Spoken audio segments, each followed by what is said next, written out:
हाय, good evening सभी अभ्यर्थियों को मेरा गुड इवनिंग। आज हम लोग कुछ हट के बात करेंगे। अभी इलेक्शन आ रहा है बिहार में खासकर इलेक्शन है और वैकेंसीज आएंगी, 1-2 महीने में वैकेंसीज आएंगी।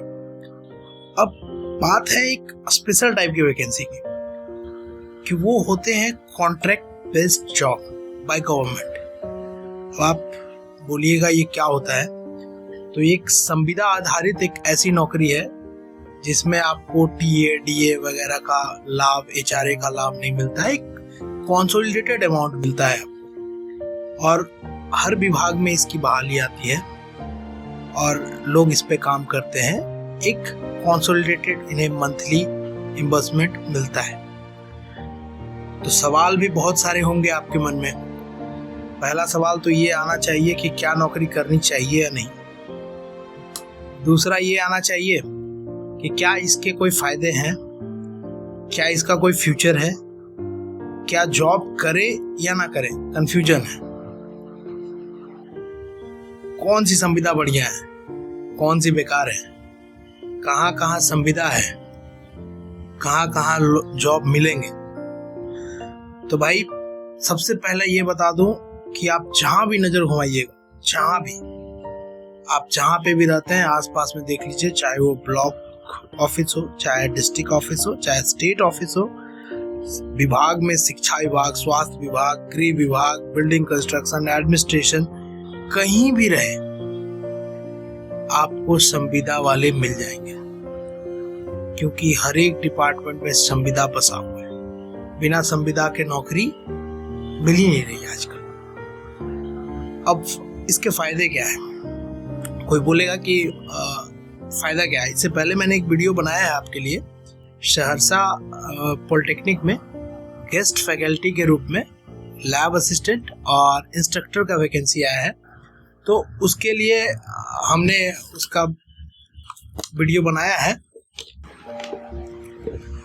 अब बात इतनी सी है कि इसे ज्वाइन करें तो फायदा है या नहीं। तो दो तरह से आप समझ सकते हैं। अगर आपके पास नौकरी नहीं है, आप परमानेंट जॉब में नहीं है, तो आपको फायदा है। अगर आप जॉब में हैं तो आपके लिए जॉब नहीं है, कहीं भी है तो जॉब नहीं है। तो संविदा में नौकरी कैसे मिलेगी? अभी आपको पता होगा, अभी जितने डिप्लोमा होल्डर हैं बीटेक के, ऑल डिप्लोमा होल्डर, अब एक वैकेंसी आई थी अभी टीए की। ये थी पंचायती राज की, लगभग 900 वैकेंसीज थी, अप्रॉक्स 900। तो पंचायती राज ने अभी वैकेंसी निकाली थी टीए की। अब वो वैकेंसी भी क्या है, 29,000 उनकी मंथली इन्वेस्टमेंट है और जॉब है। फायदा क्या होगा? उसी तरह से अभी एई का भी बीसीडी में निकला था, बिल्डिंग कंस्ट्रक्शन डिपार्टमेंट में, गेट बेसिस पे। फायदा क्या है? मनरेगा में भी निकलेगा अभी। मनरेगा, आपके शिक्षा विभाग, स्वास्थ्य विभाग, एडमिनिस्ट्रेशन, ब्लॉक ऑफिस, अमीन, एलआरसी में भी अमीन, सेटलमेंट ऑफिसर, कानून गो, इन सब पे कॉन्ट्रैक्ट की बहाली हो रखी है। अब लोग इसकी नौकरी कर क्यों रहे हैं? और बिहार में ही क्यों, दूसरे स्टेट में क्यों नहीं? तो मैं आपको ये बता दूं कि अगर इसके अगल बगल स्टेट की बात करें, झारखंड, छत्तीसगढ़, उड़ीसा वगैरह की बात करें, तो वहां संविदा में ज्यादा प्रॉफिट नहीं है। अगर मनरेगा की सिंपल कंपैरिजन करें झारखंड और बिहार में, तो झारखंड के जेई का सैलरी मात्र 19,000 रुपए है मनरेगा, और वहीं बिहार में उन्हें 35,000 के आसपास मिल जाता है। साथ में अप्रेजल भी मिलता है, साथ में उनका अलग अलग चाइल्ड अलाउंस, ट्रांसपोर्टेशन, ईपीएफ वगैरह सब कुछ है। मनरेगा एक यूनिट है और वो एम्प्लॉय फ्रेंडली है। बीआरडीएस एक संस्था है जो यहाँ पे मनरेगा को रन करती है। अब बात यह है कि दूसरे स्टेट में अगर आप जा रहे हैं तो मैं बोलूंगा नहीं जाइए, सिर्फ पैसे हैं और कुछ नहीं है। लेकिन बिहार एक ऐसा स्टेट है जहां पे इसके अनगिनत फायदे हैं। लोग इवन चाहते हैं कि कुछ दे दा के भी मेरा कॉन्ट्रैक्ट में हो जाए। अभी शिक्षक को ले लीजिए, जो भी मुखिया द्वारा चयनित होंगे और सबका समायोजन हो गया, उन्हें कितना प्रॉफिट है। उसी तरह अभी बीटीएससी ने निकाला था, बीटीएसटी ने कनीय अभियंताओं का वैकेंसी लगभग 6000 सीट थी और उन 6000 पर सभी संविदा वाले गए। अभी आप बिहार एई की एग्जाम दिए होंगे, जो भी दे रहे होंगे, कल भी कुछ पॉल्यूशन का एक वैकेंसी है, उसमें भी आप लोग बैठ रहे होंगे। तो बता दूं कि जो असिस्टेंट इंजीनियर के पद पर है कॉन्ट्रैक्ट में, उन्हें 5% प्रति वर्ष का एक्स्ट्रा बेनिफिट मिलता है। सो आपको अगर ऑफर मिल रहा है बिहार सरकार में संविदा पे रहने के लिए, तो मेरे को नहीं लगता कि कोई दिक्कत है। यहाँ पे बहुत सारी संस्थाएं हैं, बीआरडीएस है, जल जीवन हरियाली है, पंचायती राज है, सीओ में है, एलआरसी में है, ब्लॉक ऑफिस है, सब जगह आपको सात निश्चय है, भवन निर्माण है, वन विभाग में भी है, मतलब हर जगह आपको संविदा मिल जाएगी। स्वास्थ्य में भी है। तो फायदा बस इतना है कि आपको एक रिस्पेक्टेड सैलरी मिल जाएगी, और अगर उसमें कभी फ्यूचर में वैकेंसी आई तो आपने अगर 5 साल कर रखा है तो 25% मार्क्स आपको मैक्सिमम जो है वो आपको मिल गया। अब बिहार एई का अगर एग्जांपल लेते हैं हम, अभी जो बिहार एई हुआ है, बिहार एई का 2025, तो अगर इसमें संविदा वाले ही 500 सिर्फ आ गए तो इन्हें 5 साल का यानी 125 मार्क्स, सॉरी 25%, यानी 400 का 25% यानी 100 मार्क्स। अब 100 मार्क्स इन्हें पहले मिल जाएगा। तो आप सोच सकते हैं कि आप अगर 300 लाइएगा, ये अगर 200 लाए तो भी आपके बराबर है।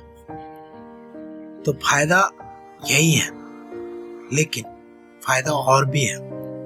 फायदा और में क्या आएगा आपका कि जब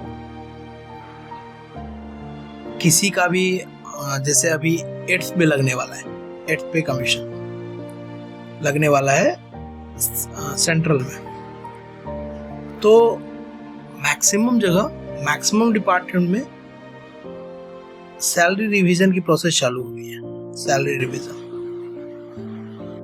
अभी आप सर्च कीजिएगा, आपको नेट पे मिल जाएगा। अभी एमजी नरेगा, माइनर इरिगेशन,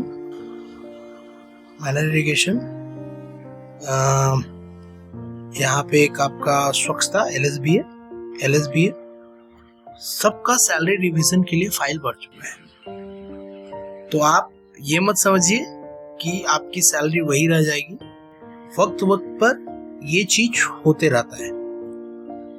तो मैं तो बस यही कहूंगा कि अगर आपके पास नौकरी नहीं है, फैमिली चलानी है, तो संविदा की ऑफर अगर मिलती है तो आप उसे ले लीजिए। उसे आप एक गोल्डन अपॉर्चुनिटी के रूप में लीजिए। फ्यूचर में वो आपके लिए एक सोने के अंडे का काम करेगा। बिहार सरकार इस पे ध्यान दी है, इसलिए I personally appreciate Bihar government कि कम से कम वो संविदा कर्मी के लिए इतना सोच रहा है। बाकी अदर स्टेट तो सोच भी नहीं रहा। तो फैक्ट बस इतना है कि क्या आपको नौकरी करनी चाहिए? तो जी हाँ, अगर मिल जाए तो क्यों नहीं। बस आप देख लीजिए कि आप उतने सैलरी में आप एडजस्ट कर पाइएगा कि नहीं। क्या इसके कोई फायदे हैं? बहुत फायदे हैं। आपको जॉब सिक्योरिटी है 60 साल तक मैक्सिमम में। ऊपर से हर एग्जाम में आपको 5% पर ईयर आपको बेनिफिट मिल जाएगा। इसका कोई फ्यूचर है? इसका अगर फ्यूचर नहीं है तो इसका अंत भी नहीं है। इसका अंत भी कुछ नहीं है। क्या जॉब करे या ना करे वो आप पे डिपेंड करता है। आपकी फैमिली को कितनी रिक्वायरमेंट है, आपको क्या रिक्वायरमेंट है। आपका अगर मन करता है करने तो कोई हर्जा नहीं। कौन सी संविदा बढ़िया है? अब अगर हम अभियंता वर्ग के लिए बात करें तो उनके लिए तो भाई गोल्डन अपॉर्चुनिटी। अगर डिप्लोमा किए हुए हैं और उनके पास संविदा में जॉब कर रहे हैं तो भाई आपके तो बल्ले बल्ले हैं। बस नौकरी आई और आपकी हो गई परमानेंट। एग्जाम्पल है कि अभी 6000 वैकेंसीज BTSD ने बस नंबर बेसिस प्लस एक्सपीरियंस पर परमानेंट कर दिया, परमानेंट कर दिया। किसी भी विभाग में आपको अगर मिल रहा है, आप हंसते खेलते काम कीजिए, थोड़ा सा इंतजार कीजिए।